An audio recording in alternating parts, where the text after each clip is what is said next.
енді осы басталып тұрған апта ақпараттық технология және тақталығының ғылымдар ғасыр атты физика информатика апталығы басталып ашық деп жариялаймыз.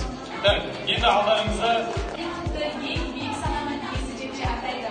Оның ашқан жаңалықтары әлемді түбегейлі өзгертті. Оның өмірі мен жұмысы көптеген қызықты оқиғаларға толы болған.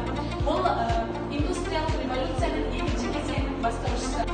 Исаның тобықты әлемінің қозғалысынан содан кейінгі үш ғасырда үстемдік